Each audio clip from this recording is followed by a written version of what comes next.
بسم الله الرحمن الرحيم.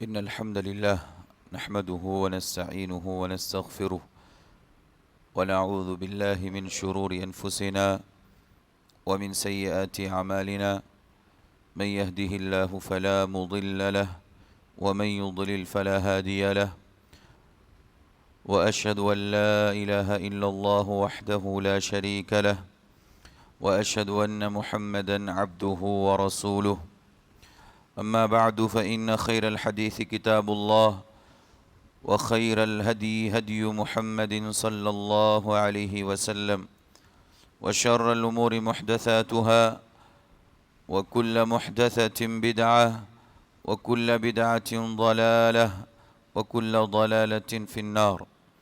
أعوذ بالله السميع العليم من الشيطان الرجيم. بسم الله الرحمن الرحيم. يا أيها الذين آمنوا اتقوا الله حق تقاته ولا تموتن إلا وأنتم مسلمون.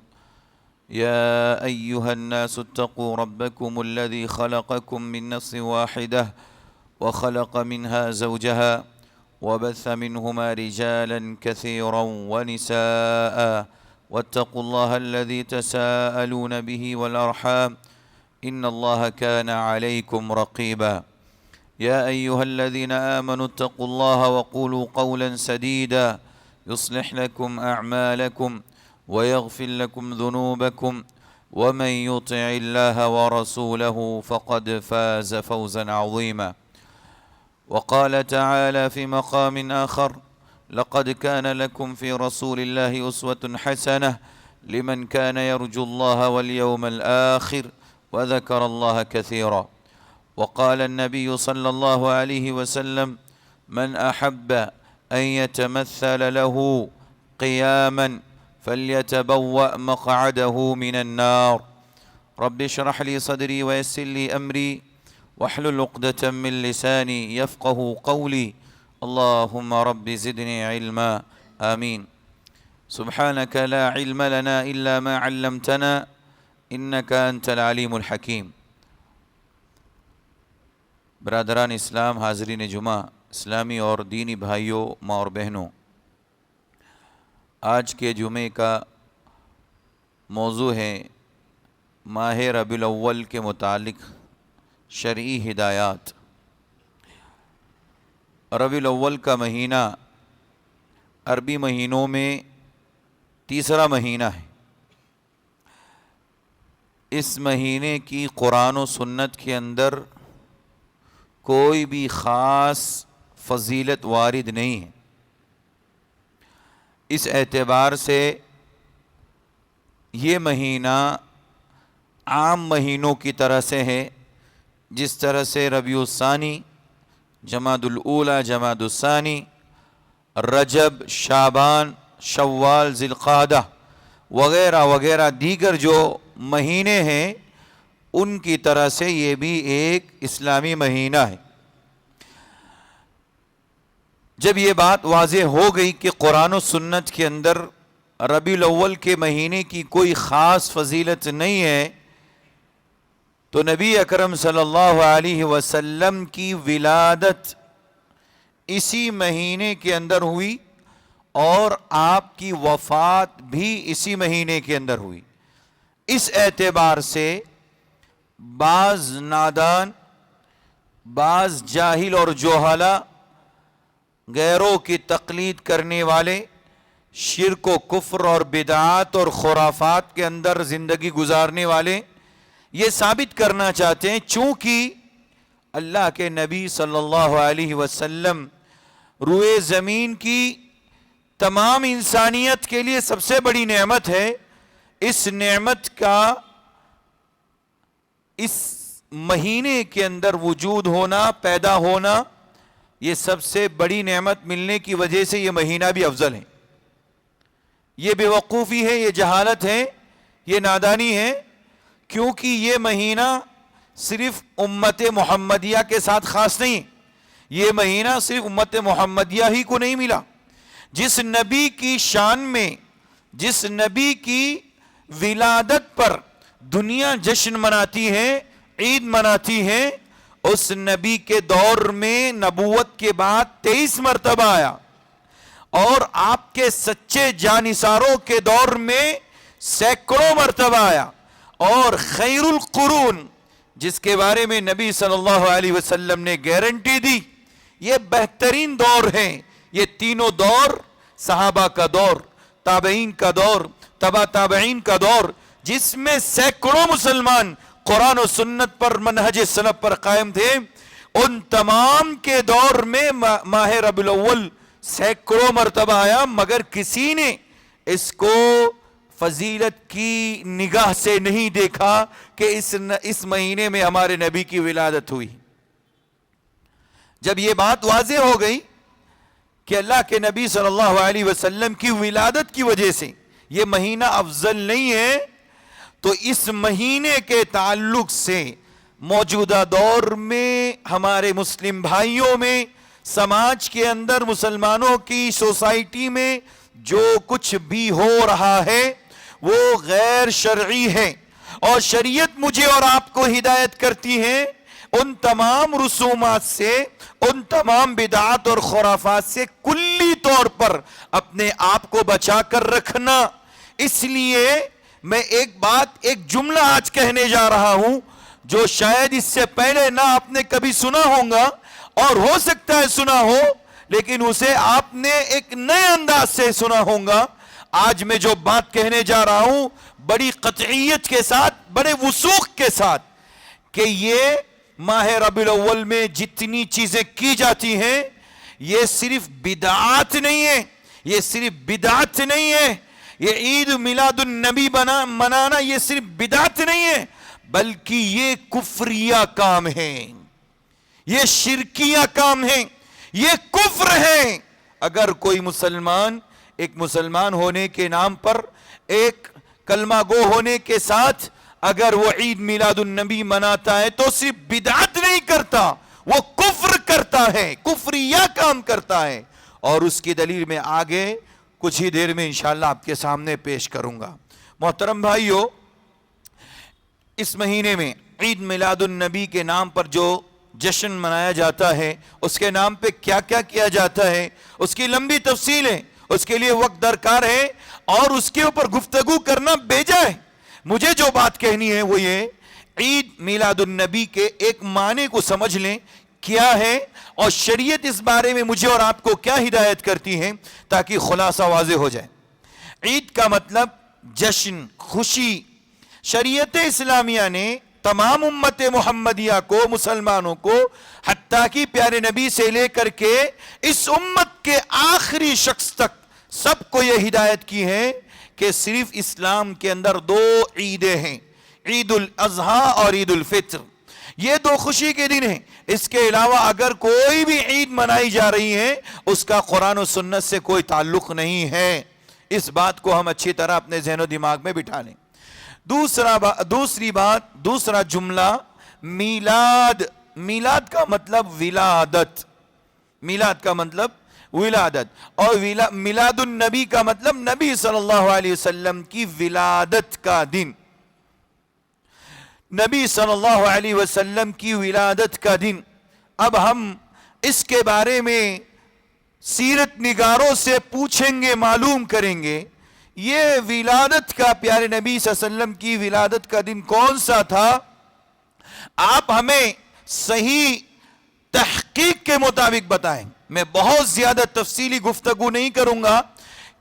ماضی قریب کے دو بڑے علماء اور جید علماء جنہوں نے سیرت النبی پر کتاب لکھی، علامہ قاضی سید سلیمان منصور پوری رحمت اللہ علیہ نے اپنی کتاب مایہ ناز کتاب ان کی رحمت للعالمین ہے، اور یہ قرآن و سنت کے خالص ماننے والے، توحید کے ماننے والے، اور توحید پر قائم اور دائم اور متقی پرہیزگار انسان ہندوستان کے رہنے والے تھے۔ اپنی کتاب رحمت للعالمین کے اندر لکھتے ہیں، پیارے نبی صلی اللہ علیہ وسلم کی ولادت 9 ربیع الاول کو ہوئی. 9 ربیع الاول کو ہوئی. تحقیق کے ساتھ انہوں نے اس بات کو ذکر کیا. انہوں نے کہا کہ بہت سارے لوگوں نے 2، کسی نے 8، کسی نے 12، کسی نے 9، کسی نے 18 اور کسی نے کتنی بہت ساری انہوں نے کہا کہ لوگوں نے ذکر کی. لیکن ان سب کے اندر سب سے زیادہ صحیح اور ارجح اور راجح بات یہ ہے کہ نبی صلی اللہ علیہ وسلم کی ولادت 9 ربیع الاول کی ہوئی. اور اس کی تائید کرتے ہوئے علامہ شبلی نعمانی رحمت اللہ علیہ ایک دیوبندی عالم ہیں، انہوں نے اپنی کتاب سیرت النبی کے اندر لکھا تحقیق کے ساتھ کہ جتنی تاریخیں بتائی گئی ہیں نبی صلی اللہ علیہ وسلم کی ولادت کی، اس میں 9 ربیع الاول ہی کا وہ دن ہے جو 2 شنبے کو آتا ہے. بہت پوائنٹ کی بات. پیر کے دن 2 شنبے کو جو دن متعین کیا گیا نبی صلی اللہ علیہ وسلم کی ولادت کا، وہ 9 ربیع الاول ہے. 12 نہیں ہے، 18 نہیں ہے، 2 نہیں ہے، 8 نہیں ہے، 9 ربیع الاول. انہوں نے اس کی تائید کی اور انہوں نے کہا کہ جو لوگ 12 ربیع الاول کی بات کرتے ہیں انہیں اپنے معاملے میں محاسبہ کر لینا چاہیے. یہ بات غیر ثابت شدہ ہے کہ 12 کی بات تو کہی گئی لیکن یہ اتھنٹک نہیں ہے، یہ موثق نہیں ہے اور پائیدار نہیں ہے. اس کی تحقیق میں کمی اور کمزوری ہے. صحیح اور راجح بات یہ ہے کہ آپ 9 ربیع الاول 20 اپریل 571 عیسوی اور ایک عام الفیل کے دن اللہ کے نبی کی ولادت مکہ مکرمہ کے ہوئی. آپ یاد رکھیں گے کہ جب اللہ کے نبی کی ولادت 9 ربیع الاول کی ہوئی تو جشن عید میلاد النبی یا عید میلاد النبی جو مناتے ہیں وہ اللہ کے نبی صلی اللہ علیہ وسلم کی ولادت پر جشن نہیں مناتے. اور اس میں کسی کا اختلاف نہیں ہے کہ پیارے نبی صلی اللہ علیہ وسلم کی وفات 12 ربیع الاول ہی کو ہوئی ہے. اور آج سے کچھ سالوں قبل یہ بات کہی جاتی تھی، بلکہ بعض مدارس کے اندر چھٹیاں ہوتی تھی 12 وفات کے نام پر. 12 ربیع الاول میں 12 وفات کے نام پر چھٹیاں ہوتی تھی کہ 12 وفات کی چھٹی ہیں. تو نعوذ باللہ یہ بات اپنی زبان سے کہیں، اس نام پر چھٹیاں دی جائیں اور اس کے بعد کہیں کہ ہم تو جشن عید میلاد النبی، نبی کی میلاد پر جشن منا رہے. نبی کی میلاد پر نہیں، نبی کی وفات پر جشن منایا جا رہا. اسی طرح محترم بھائیوں، عید میلاد النبی کے تعلق سے آج میں ایسی تحقیق پیش کرنے جا رہا ہوں جو تاریخ نے ذکر کی ہے کہ یہ جو لوگ عید مناتے ہیں، یہ جو جشن منایا جاتا ہے نبی کی ولادت پر، دراصل یہ نہ نبی نے منایا، نہ صحابہ نے منایا، نہ تابعین، نہ خیر القرون میں کسی نے بھی نہیں.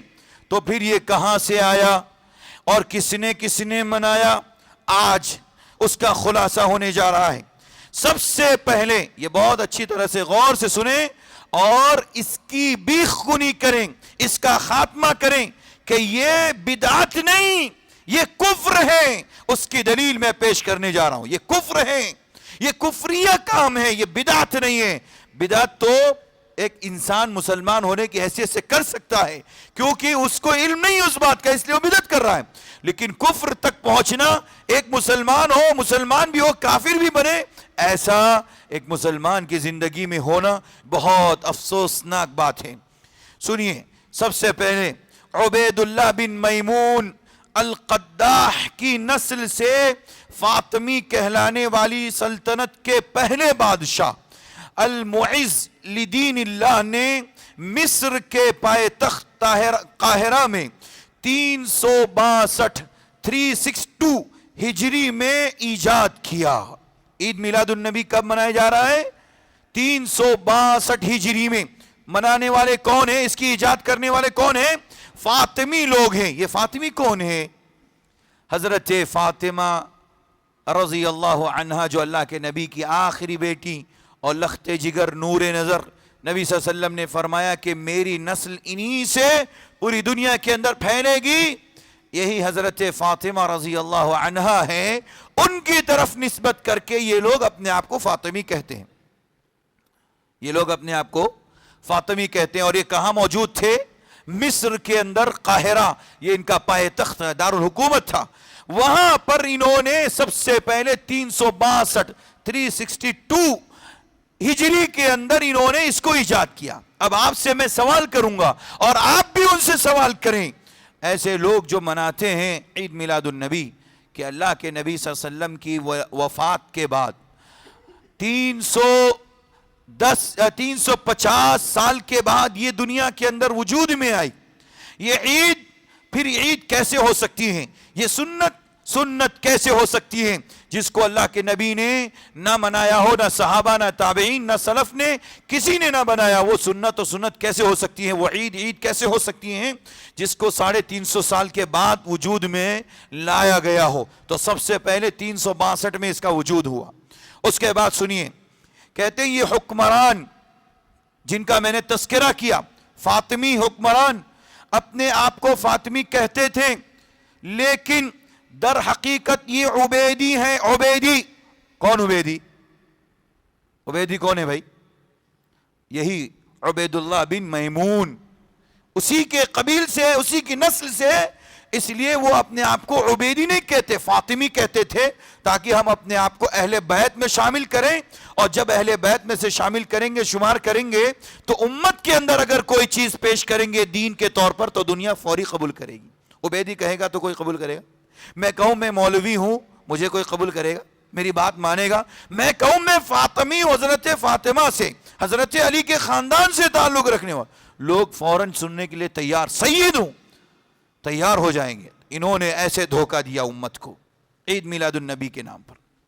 اور سنیے ان کی حقیقت، کہتے ہیں یہ جتنے حکمران تھے مصر کے اندر، قاہرہ کے اندر، بہت ہی فاسق، فاجر، ملحد، ظالم، نجس، مجوسی تھے.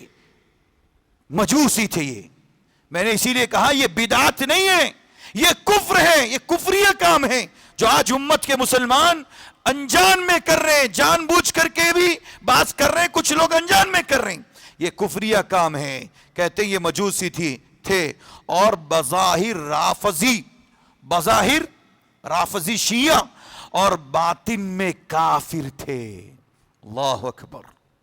یہ باطن میں، اندرون میں کفر چھپائے ہوئے کافر تھے. نام سے عبداللہ، نام سے عبید اللہ، نام سے زیاد، سب کچھ ہونے کے باوجود یہ اندرون میں کافر تھے اور ظاہراً اپنے آپ کو رافضی کہتے تھے. اور سنیے، کہتے ہیں جن کے دور حکومت میں بدعتیں، گناہ اور اہل فساد بہت زیادہ تھے. بدعتیں بھی زیادہ تھیں، گناہ بھی زیادہ، اور اہل فساد، دنیا میں فساد بچانے والوں کی تعداد بھی ان کے دور حکومت میں بہت زیادہ. اور علماء، عبادت گزار جو اللہ کے نیک بندے، صلحاء بہت کم تھے. کیونکہ ظاہر سی بات ہے جب علماء رہیں گے تو ان کی بیخ کونی نہیں کریں گے، ان کا تعاقب نہیں کریں گے، ان کا پیچھا نہیں کریں گے، ان کو روکیں گے، انہیں منع کریں گے تم جو کام کر رہے ہو شریعت کی خلاف ورزی میں کر رہے ہو. اس لیے ان کے دور میں علماء نہیں، یہ علماء دشمن تھے، یہ علماء دشمن تھے، عبادت گزار دشمن تھے اور صلحاء کے دشمن تھے. اس لیے ان کے دور میں یہ کم تھے اور کثیر تعداد میں اہل فساق تھے، اہل فاجر اور ملحد اور نجس اور مجوسی لوگ تھے. بات یہیں پر ختم نہیں ہو جاتی. اور سنیے آگے، کہتے میلاد النبی کے رسومات کو افضل بن امیر الجیوش نے 465 ہجری 465 ہجری میں کل عدم کر دیا تھا، بلکہ ختم کر دیا تھا. افضل نامی شخص نے اس کو ختم کر دیا کہ یہ عید میلاد النبی صحیح نہیں ہے، شریعت کی خلاف ورزی ہے، نبی صلی اللہ علیہ وسلم اور صحابہ سے ثابت شدہ نہیں ہے، اس کو ختم کر دیا. لیکن کچھ ہی سالوں کے بعد 524 ہجری میں العامر بِأَحْكَامِ اللہ نے انہیں دوبارہ زندہ کیا. 524 ہجری میں یہ دوبارہ قائم کیا گیا، اسے زندہ کیا گیا، اسے آگے بڑھایا گیا. عامر باحکام اللہ. میں ایک بات آپ کو پتے کی بتاؤں, وہ یاد رکھیں, جتنے شیعہ اور روافظ ہوتے ہیں نا, ان کے ناموں میں آپ کو باقر باللہ, احکام باللہ, فلاں باللہ, فلاں باللہ, یہ نام آپ کو ضرور نظر آئیں گے. یہ ایک پہچان ہے. اور ان لوگوں نے دین کا بیڑا غرق کیا ہے. امت مسلمہ کو جس قدر تکلیف پہنچائی ہے, دین کے نام پر, شریعت کے نام پر لوگوں کو گمراہ کیا ہے, کسی بھی قوم نے, مسلمانوں کو دشمنوں نے اتنا نقصان نہیں پہنچایا. اس لیے ان روافظ اور ان شیعوں سے بہت محفوظ رہیں اور ان کی ریشہ دوانیوں سے اپنے آپ کو دور رکھیں. 524 میں یہ دوبارہ زندہ کیا گیا. کہتے ہیں بعین ہی عمر بن محمد الملا کی اتباع کرتے ہوئے ایران کے صوبے, بڑے لوگ ایران کا نام لیتے ہیں, بڑا حامی ہے فلسطین کا, یہ ہے, ساری خرافات وہاں سے ہوا کرتی تھی, پہلے دور سے, صحابہ کے دور سے, بعد کے ادوار میں, خیر القرون میں بھی, اس کے بعد بھی, اور آج بھی, اور جب تک یہ دنیا قائم ہے وہ ہمیشہ سے فتنوں کا گھڑ رہا ہے. سنیے, کہتے ہیں عمر بن محمد الملا کی اتباع کرتے ہوئے ایران کے صوبے میں اربل کے حاکم نے انہیں رواج دیا جو 524 میں عامر باحکام اللہ نے ایجاد کیا تھا, اور رفتہ رفتہ یہ رسومات پورے دنیا کے ممالک میں عام ہو چکا. آج پوری دنیا کے اندر آپ کو جو عید میلاد النبی کے نام پر جشن منایا جاتا ہے, خوشیاں منائی جاتی ہے نبی کی ولادت پر, یہ دراصل شیعوں کی دین ہے. اور میں نے کہا یہ بدعت نہیں, یہ کفریہ کام ہے, کیونکہ اس کے سارے حکمران کافر تھے, نام کے مسلمان تھے لیکن اندرونی طور پہ یہ کافر تو. لہذا اگر کوئی شخص عید میلاد النبی کے نام پر جشن مناتا ہے, اس میں شرکت کرتا ہے, تو وہ بدعت نہیں کرتا, وہ کفر کرتا ہے, وہ دائرے اسلام سے نکل جاتا ہے. اور آگے سماعت فرمائیں. الابتداء فی مزار الابتداء کے مؤلف نے لکھا ہے کہ عیسائیوں کے کرسمس کی دیکھا دیکھی میں مصری فاطمیوں نے جشن عید میلاد النبی کو رواج دیا. کس نے؟ مصر کے فاطمیوں نے, روافظ و شیعہ نے. کرسمس ڈے منایا جاتا عیسیٰ علیہ السلام کی ولادت پر 25 دسمبر کو. اس کو دیکھ کر کے فاطمیوں نے کہا عیسیٰ علیہ السلام کے مقابلے میں ہمارے نبی محمد الرسول اللہ صلی اللہ علیہ وسلم زیادہ افضل ہیں, لہذا آپ کی ولادت پر بھی ہم جشن منائیں گے اور عید میلاد النبی منائیں گے. لہذا یہ مصر کے اندر فاطمیوں کے ذریعے سے بڑی تیزی کے ساتھ عام ہوا اور پھر دھیرے دھیرے پوری دنیا کے اندر پھیل گیا. خلاصہ کلام یہ کہ بدعت نہیں بلکہ یہ روافظ کے ذریعے سے ایجاد کردہ ایک کفریہ عمل ہے جس سے ہر مسلمان کو بچنا چاہیے. محترم بھائیو, عید میلاد النبی منانے کی صورت میں کیا کیا برائیاں, خرابیاں انسان کی زندگی میں آ سکتی ہیں اور لاگو ہو سکتی ہیں اور لازم ہوں گی. سب سے پہلی چیز, وہ انسان جس نے یہ کام کیا یا کام کرنے کا ارادہ کیا وہ شرک میں مبتلا ہو جائے گا, وہ مشرک بن جائے گا. کیوں؟ اس لیے کہ اس مناسبت سے پیارے نبی صلی اللہ علیہ وسلم کی شان میں گستاخی کی جاتی, آپ کی شان کو بڑھایا نہیں جاتا, گستاخی کی جاتی, غلو کیا جاتا ہے. آپ کی شان میں اتنا غلو, اتنا غلو, اتنا غلو کہ ایک اردو شاعر کہتا ہے نعوذ باللہ, پڑھتے ہوئے بھی حیا آ رہی ہے, کہتے ہوئے بھی شرم آ رہی ہے, لیکن اس کو لکھتے ہوئے یہ بات حیا نہیں آئی, شرم نہیں آئی, اور اس گلو کو گلو نہیں سمجھا اس نے. اردو شاعر کہتا ہے اللہ کا پکڑا چھڑائے محمد, اللہ کا پکڑا چھڑائے محمد, چھڑائے نہ کوئی محمد کا پکڑا. نعوذ باللہ. کیا مطلب؟ جسے اللہ تعالیٰ پکڑ لے کسی سزا میں, کسی گناہ پر اس کا مواخذہ کرے, محمد الرسول اللہ صلی اللہ علیہ وسلم اسے چھڑا لیں گے, لیکن اگر محمد صلی اللہ علیہ وسلم نے پکڑ لیا اسے کوئی نہ چھڑائے. اللہ, یہ شرک کی انتہا ہے, یہ کفر کی انتہا ہے. نبی کی شان میں اس قدر غلو، پیارے نبی نے فرمایا تھا لا تطرونی کما اطرت النصارى عیسی ابن مریم، لوگو تم مجھے ایسے نہ بڑھانا جس طرح سے عیسی ابن مریم کو عیسائیوں نے بڑھایا تھا، فقولوا مجھے کہتے رہنا صرف یہی عبداللہ ورسولہ، میں اللہ کا بندہ ہوں، میں اللہ کا رسول ہوں، میری یہی حیثیت، یہی میرا مقام ہے، میرے پاس وحی آتی ہیں، انما انا بشر یوحى الی، بس میں بھی تمہاری طرح انسان ہوں، فرق کیا ہے؟ یوحى الی، میرے پاس وحی آتی ہے، تمہارے پاس وحی نہیں آتی، یہاں سے فرق ہے، لیکن میرا مقام، میرا مرتبہ عبد ہے، بندہ ہونے میں، غلام ہونے میں اللہ کے برابر کا، میں بھی تمہاری طرح سے ایک انسان ہوں، شریک ہوں اور اللہ کا رسول ہوں۔ اس سے آگے بڑھ کر کے جس طرح سے عیسائیوں نے عیسیٰ علیہ السلام کو اللہ کا بیٹا، روحانی بیٹا یا سچا بیٹا، حقیقی بیٹا یا تیسرا قرار دیا یا نعوذ باللہ اللہ کا شریک قرار دیا، اس طریقے سے مجھے تم مت بڑھانا، میری شان اتنی آگے نہ بڑھانا کہ غلو کر جاؤ۔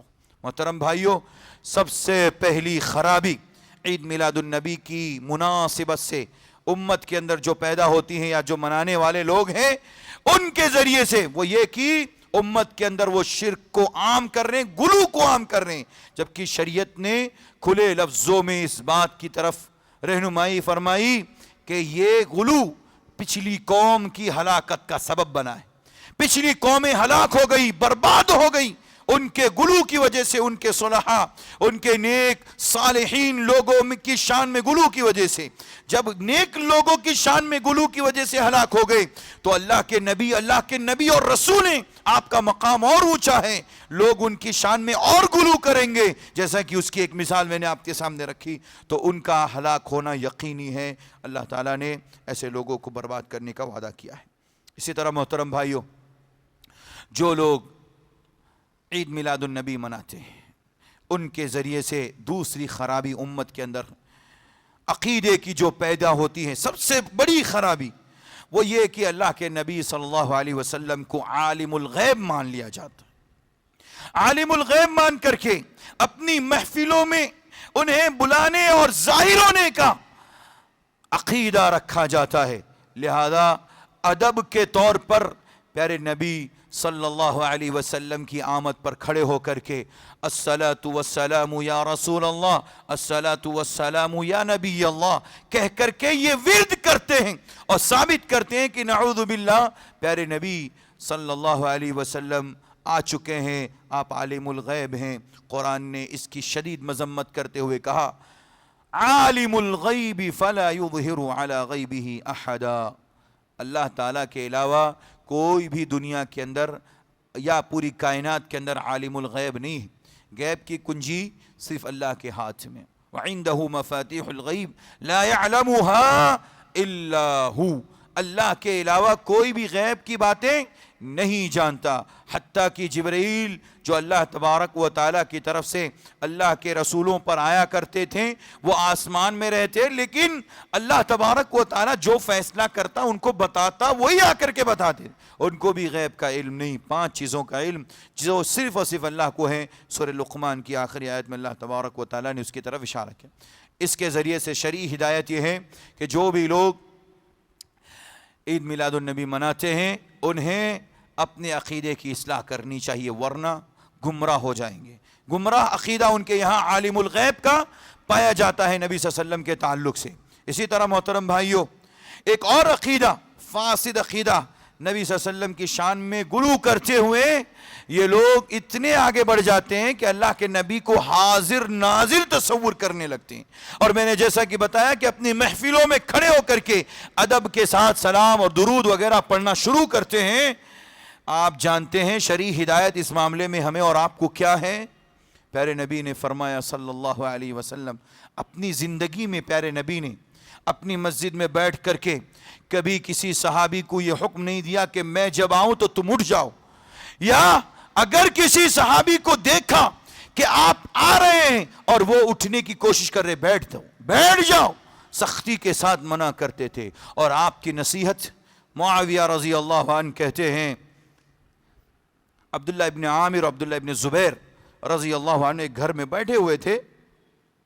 عبداللہ ابن عامر نے حضرت معاویہ کو گھر میں داخل ہوتے ہوئے دیکھا تو عبداللہ ابن عامر ادب کے طور پر کھڑے ہو گئے, ان کی عزت اور تعظیم کے لیے, ان کو سجدہ کرنے کے لیے نہیں, ان کے سامنے جھکنے کے لیے نہیں, ادب اور احترام میں ان کے سامنے کھڑے ہوئے.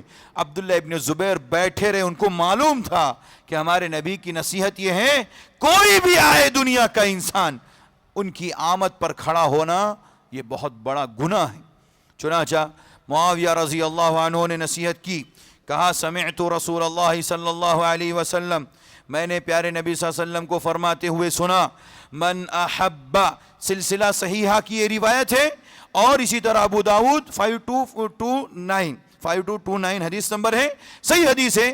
اللہ کے نبی نے فرمایا من احب, جو شخص اس بات کو پسند کرتا ہے, ان یتمثل له الناس قیاما, کہ لوگ اس کے لیے ادب کے طور پر کھڑے ہوں جب وہ آئے. کوئی بادشاہ, کوئی حاکم, کوئی ذمہ دار, کوئی لیڈر یہ سمجھتا ہے کہ جب میں آؤں مجلس میں حاضر ہوں تو میرے سارے دوست, میرے احباب, میرے حواری, میرے مواری, میرے آس پاس رہنے والے, میرے قریبی دوست احباب میرے آنے پر کھڑے ہو جائیں ادب کے طور پر.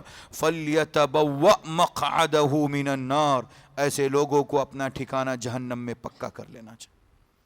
جس نبی کی یہ نصیحت, جس نبی کی یہ وصیت, جس نبی کی یہ تاکید ہے کہ کسی کی آمد پر کھڑا ہونا یہ بہت بڑا گناہ ہے, ایسے لوگوں کو اپنا جہنم میں ٹھکانہ پکا کر لینا چاہیے. اس نبی کے بارے میں یہ تصور کیا جائے کہ آپ حاضر ناظر ہیں, اور آپ نعوذ باللہ ہر مجلس میں ہمارے نبی اتنے گرے ہوئے, اتنے گر گئے وفات کے بعد کہ آپ اپنی مجلس میں جب چاہیں بلا لیں. نعوذ باللہ. انک میت وانہم میتون. دیکھیے آپ بھی وفات پانے والے ہیں. میرے نبی کی طرف اشارہ کرتے ہوئے اللہ عز و جل نے کہا انک میت, آپ بھی وفات پانے والے اور یہ بھی مرنے والے ہیں. مرا ہوا انسان, آپ اپنے باپ کے بارے میں یہ کہہ سکتے ہیں, ان لوگوں سے کہہ رہا ہوں میں, اپنے باپ کے بارے میں کہہ سکتے ہیں میرے ابا قبر سے نکل کر کے جب ہم چاہتے ہیں حاضر ہو جاتے ہیں, اماں ہماری وفات پانے کے بعد قبر سے ہم جب چاہیں ان کو حاضر کر دیتے ہیں. آپ نے اپنے ماں باپ سے بھی کمتر سمجھ لیا ہمارے نبی رسول کو. نہایت افسوس کی بات ہے, عید میلاد النبی کی پاداش میں اس کے پیچھے کتنے خرافات ہیں, کتنے بڑے بڑے گناہ چھپے ہوئے ہیں. اگر ایک صحیح عقیدہ اور صحیح منہج پر چلنے والا انسان اس کو سمجھ لیں, خالی الذہن, جس کا دماغ بالکل خالی اور فریش ہے, اگر وہ سمجھ لیں ان ساری خرافات کو تو کبھی زندگی میں اس کے اندر ملوث نہیں ہوگا.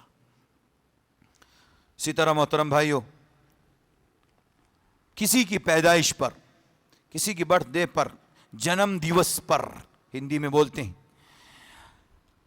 کیک کاٹنا, محفلیں بنانا, نعت گانا, پڑھنا, یہ ساری چیزیں دراصل کفار کی مشابہت ہیں, مشرکین کی مشابہت ہیں.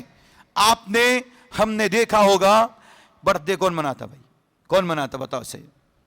مسلمان, کافر, مشرک مناتا نہیں مناتا. برتھ ڈے کہاں سے آیا؟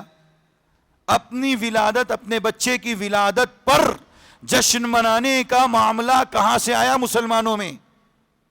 غیر مسلموں سے آیا, ہندو, کافر, مشرک. اس کا مطلب یہ ہے کہ یہ مسلمان کی شان نہیں ہے. کوئی آدمی اگر اللہ کے نبی کی ولادت پر اس طرح سے جشن مناتا ہے وہ یقیناً کافروں کی مشابہت اختیار کرتا ہے. اور شریعت مجھے اور آپ کو ہدایت کرتی ہیں, من تشبہ بقوم فہو منہم, جو قوم کسی قوم کی موافقت اور اس کی مشابہت اختیار کرے گی اس کا حشر اسی کے ساتھ ہونے والا ہے. کسی نے دنیا میں سوچا ہم عیسائیوں کی طرح سے عیسیٰ علیہ السلام کی کرسمس ڈے منایا جاتا ہے, ان کی ولادت پر, پیدائش پر جشن منایا جاتا ہے, لہذا ہم بھی منائیں گے ہمارے نبی پر, ہمارے نبی کی ولادت پر. تو یاد رکھنا ایسے لوگوں کا حشر انہی عیسائیوں کے ساتھ ہونے والا ہے. کیوں؟ نبی صلی اللہ علیہ وسلم نے فرمایا قیامت کے دن وہ شخص جس سے محبت دنیا میں کرتا تھا اسی کے ساتھ اس کا حشر ہونے والا ہے. اگر ہمارا حشر ہم چاہتے ہیں اللہ کے رسول پیارے نبی صلی اللہ علیہ وسلم صحابہ اور جو دنیا کے صدیقین اور شہداء اور صالحین تھے ان کے ساتھ ہو تو وہ کام کرے جو شریعت نے مجھے اور آپ کو بتایا. بدعت، خرافات، کفریہ اعمال سے اپنے آپ کو دور رکھیں. اسی طرح محترم بھائیوں، عید میلاد النبی کی مناسبت سے جو کچھ بھی ہوتا ہے اس کی بنیاد پر ایک بڑی خرابی سماج کے اندر یہ بھی آتی ہے کہ لوگ رات جاگتے ہیں، خوشیاں مناتے ہیں، چراغاں کرتے ہیں، بتیاں جلاتے ہیں اور نعت گاتے ہیں، نبی صلی اللہ علیہ وسلم کی شان میں درود پڑھتے ہیں. یہ وہ سارے کام ہیں جن کا شریعت سے دور دور تک کوئی تعلق نہیں. پیارے نبی صلی اللہ علیہ وسلم نے ہدایت دی مجھے اور آپ کو، شریعت نے مجھے یہ ہدایت دی ہے کسی بھی مسلمان کے لیے جائز نہیں ہے عشاء کے بعد گفتگو کرنا ہے سوائے 3 لوگوں کے. اگر وہ طالب علم ہے، اسٹوڈنٹ ہے، قرآن و سنت کا جانکار ہے، پڑھنے والا بچہ ہے یا بچی ہے، وہ جاگ سکتا ہے. دوسرا، شوہر بیوی یہ لوگ جاگ سکتے ہیں. تیسرا، وہ شخص جس کے گھر میں مہمان ہو، بس ان تینوں کو اجازت ہے رات جاگنے کی. جو لوگ عید میلاد النبی کے نام پر رات جاگتے ہیں ان کو کس نے اجازت دی؟ شریعت نے اجازت دی ہے، منع کیا ہے. پیارے نبی کا عام معمول کیا تھا؟ رات ہوتی عشاء کے مان بعد سو جاتی، صحابہ سو جاتے تھے.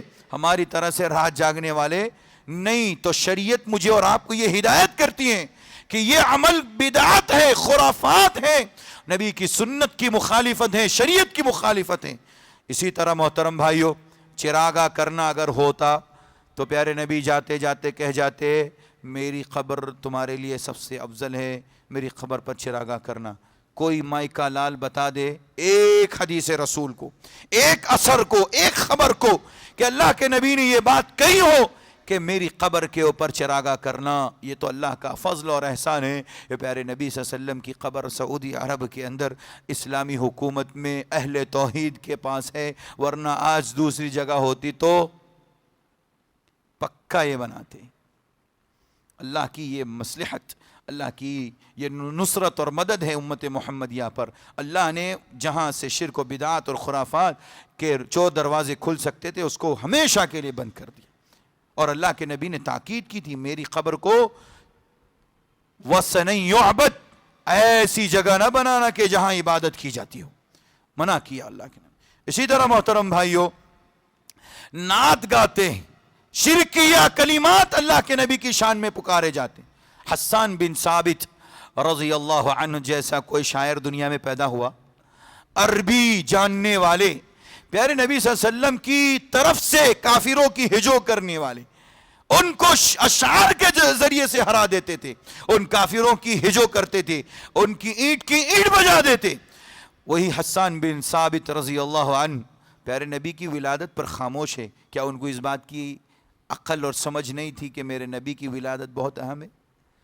ایک بھی شعر، ایک بھی شاعری حضرت حسان بن ثابت سے دکھا دیں، کل سے ہم بھی سب کے ساتھ مل کر کے اس کام میں شریک ہوں گے. اور اگر نہ دکھا سکیں تو کل سے نہیں بلکہ آج سے ہم آپ کو ہدایت اور نصیحت کرتے ہیں کہ قرآن اور سنت کی باتوں پر عمل کریں اور ان سب چیزوں کو چھوڑ کر کے پکے سچے مومن بن جائیں. محترم بھائیوں، اسی طرح سے پیارے نبی صلی اللہ علیہ وسلم کی ذات پر درود و سلام پیش کیا جاتا ہے اس رات خاص طور پر. پیارے نبی صلی اللہ علیہ وسلم نے درود و سلام بھیجنے کا بڑا ثواب رکھا ہے. آپ نے فرمایا جو مجھ پر ایک بار درود بھیجے گا اللہ اس پر 10 رحمتیں نازل کرے گا. آج جمعہ کا دن ہے، اللہ کے نبی نے فرمایا جمعہ کے دن کثرت سے مجھ پر درود بھیجا کرو. جمعہ کا دن متعین کر دیا، خاص کر دیا. اگر اللہ، کیا نعوذ باللہ اللہ کے نبی کو یہ بات معلوم نہیں تھی کہ میری ولادت کا دن بھی ہے؟ پیارے نبی کو یہ معلوم نہیں تھا کہ میری ولادت کا دن بھی بہت اہم ہے؟ لیکن آپ نے کبھی یہ نہیں کہا میری ولادت والے دن بھی تم کثرت سے مجھ پر درود بھیجو. سوائے جمعہ کے دن کے اللہ کے نبی نے کبھی نہیں کہا کہ آپ مجھ پر کثرت سے درود بھیجو. کثرت سے درود بھیجنے کا ثبوت جمعہ کے دن کے بارے میں نبی صلی اللہ علیہ وسلم کی صحیح حدیث سے ثابت. لہذا اگر کوئی شخص اس کام کو دین سمجھ کر کے، شریعت سمجھ کر کے درود بھیجنا گناہ تو ہے نہیں. کوئی یہ کہے کہ یہ میں خاص کرتا ہوں تو یہ بدعت، اللہ کے نبی کی سنت کی خلاف ورزی. اب آخر میں دو باتیں بیان کر کے اپنی بات کو ختم کروں گا. عید میلاد النبی کی تردید میں بریلوی مکتب فکر، اہل سنت والجماعت جو اپنے آپ کو کہتے ہیں، بریلوی مکتب فکر کے علماء کے دو قول آپ کے سامنے ذکر کروں گا، جس سے موضوع کا خلاصہ اور موضوع کا پورا حق ادا ہو جائے گا کہ جو لوگ مناتے ہیں عید، خوشیاں نبی صلی اللہ علیہ وسلم کی ولادت پر، انہیں ذرا اپنے اخلاف اسلاف کی کتابوں کا بھی مطالعہ کر لینا چاہیے. چنانچہ جاء الحق ایک کتاب ہے، لکھنے والے رائٹر ہیں احمد یار خان نعیمی بریلوی. اپنی کتاب جلد نمبر 1 صفحہ نمبر 236 پر نقل کرتے لکھتے ہیں، کہتے ہیں لم یفعلہ احد من القرون الثلاثہ انما حدث بعد. کہتے ہیں تینوں دور صحابہ کا، تابعین کا، تبع تابعین کا، یہ 3 دوروں میں عید میلاد النبی کا کوئی تصور نہیں تھا، کسی نے نہیں منایا. کہا کہ انما حدث بعد، یہ بعد کے دور کی پیداوار ہے، ایجاد کردہ ہیں. یہ لکھنے والے بریلوی عالم دین احمد یار خان صاحب اپنی کتاب جاء الحق میں لکھتے ہیں، جب انہوں نے یہ بات ثابت کر دی کہ یہ بعد کے دور میں بھی ایجاد کی گئی ہے، جو چیز نبی کے زمانے میں نہ ہو وہ سنت نہیں ہو سکتی. چونکہ ہم اور آپ جانتے ہیں قرآن نے کہا اليوم اکملت لکم دینکم واتممت علیکم نعمتی ورضیت لکم الاسلام دینا. اسلام مکمل ہو چکا، دین کو اللہ تعالیٰ نے نبی صلی اللہ علیہ وسلم کے اوپر مکمل کر دیا ہے، اس میں کوئی گنجائش نہیں ہے. ایسے ہی ہے جیسے کہ ایک پورا گلاس پانی سے بھرا ہوا ہو، اس میں اگر آپ ایک بوند ڈالیں گے تو گر جائے گا. ایسا لبالب بھرا ہوا یہ دین ہے، اس دین کے اندر کچھ بھی گنجائش نہیں ہے اب ایجاد کرنے کی، کمی کرنے کی، زیادتی کرنے کی. اس لیے احمد یار خان کی کم سے کم بات مان لیجئے اور ان بدعت کو چھوڑ کر کے صحیح معنوں میں سنت پر عمل کرنا شروع کر دیجئے. اور یہی شخص اپنی کتاب کے اندر لکھتے ہیں جلد صفحہ نمبر 204 پر، کہتے ہیں بدعت کی تعریف وہ اعتقاد یا وہ اعمال جو کہ حضور علیہ السلام کے زمانے حیات ظاہری میں نہ ہو، بعد میں ہوا ہو، وہ بدعت ہے. خود احمد یار صاحب کیا کہتے ہیں تعریف کرتے ہوئے بدعت کی، کہ بدعت یہ ہے وہ عقیدہ، وہ اعمال، وہ کام، وہ سنتیں جس کو نبی صلی اللہ علیہ وسلم کی زندگی میں نہ کیا گیا ہو، بعد میں کیا گیا ہو، وہ بدعت ہے. لہذا وہ یہ ثابت کرنا چاہتے ہیں عید میلاد النبی کیا ہے؟ بدعت ہے.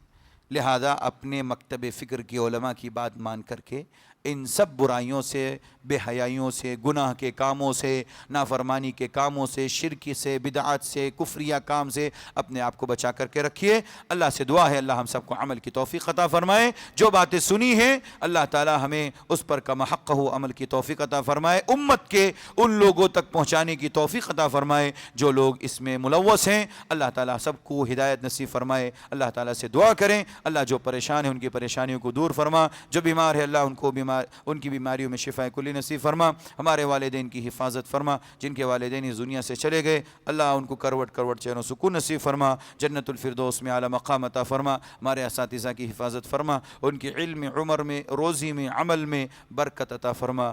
جب تک دنیا میں رکھ ایمان کی حالت پر رکھ، خاتمہ ہو ایمان پر ہو. آمین. وآخر دعوانا ان الحمد للہ رب العالمین.